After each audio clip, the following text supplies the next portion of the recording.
पूर्वांचल के दौरे पर पहुंचे पीएम मोदी और योगी आज अमेठी से महज 38 किलोमीटर दूर थे। प्रधानमंत्री की रैली प्रतापगढ़ में जरूर थी, मगर उनके निशाने पर कांग्रेस का गढ़ यानी अमेठी ही था। और पीएम के भाषण में भी राहुल अखिलेश के बहाने अमेठी और रायबरेली का ही जिक्र था। महलों में पैदा होने वाले कहते क्या है, विकास कैसे होगा? बोले खटाखट खटाखट। कब रायबरेली की जनता भी खटाखट खटाखट खटाखट अमेठी से गए, रायबरेली से भी जाएंगे। दरअसल अमेठी अब सिर्फ एक सीट नहीं रही, बल्कि बीजेपी के लिए आन की लड़ाई बन गई है। जहां बीजेपी की ओर से मौजूदा सांसद स्मृति ईरानी तीसरी बार चुनावी मैदान में हैं, जिनके खिलाफ कांग्रेस उम्मीदवार तो केएल शर्मा हैं, मगर अमेठी में कांग्रेस के लिए प्रचार की जिम्मेदारी खुद प्रियंका गांधी ने संभाल रखी है। माना तो यह भी जा रहा है कि अमेठी में असली लड़ाई स्मृति ईरानी और प्रियंका गांधी के बीच ही है, जो लगातार बीजेपी और पीएम मोदी पर हमलावर हैं। जनता को कह रहे हैं कि अपने मुद्दे पर लड़वाओ।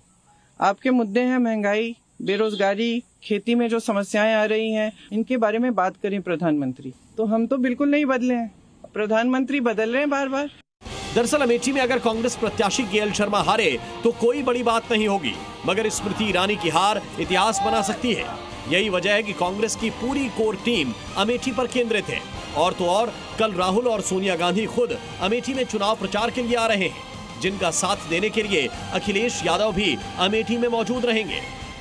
कल अमेठी में इंडिया गठबंधन की विराट रैली है और भारतीय जनता पार्टी को इसका एहसास हो गया है कि अमेठी और रायबरेली उनके हाथ से जा चुकी है। अमेठी के साथ साथ रायबरेली भी कांग्रेस और बीजेपी के लिए साख की लड़ाई बनी हुई है। यहां से कांग्रेस नेता राहुल गांधी अपनी मां की कर्मभूमि पर उतरे हैं।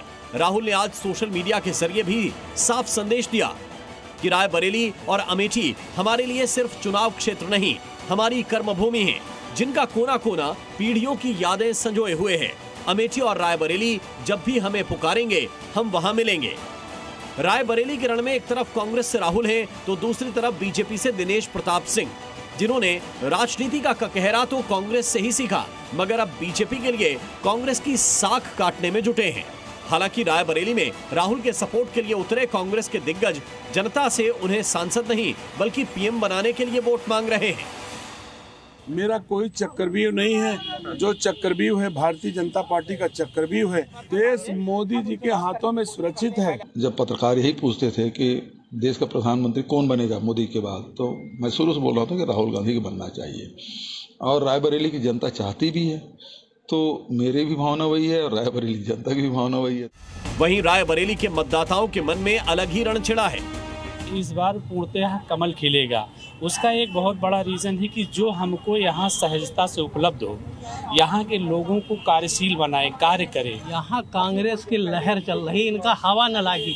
ये खाली झूठ और लूट के सहारे यहाँ जीती है ना, पूरा लूट ली पूरा जिला। कहना गलत नहीं होगा कि 24 के मौजूदा चुनाव में अमेठी और रायबरेली सिर्फ यूपी ही नहीं बल्कि हिंदुस्तान की सबसे हॉट सीट बन चुकी है, जिसे हासिल करने के लिए बीजेपी और कांग्रेस दोनों ही जोर आजमाइश में लगी हैं। अब इन दोनों सीटों पर किसका जोर चलता है, ये तो 4 जून को ही पता चलेगा। ब्यूरो रिपोर्ट, ज़ी मीडिया। ज़ी न्यूज़।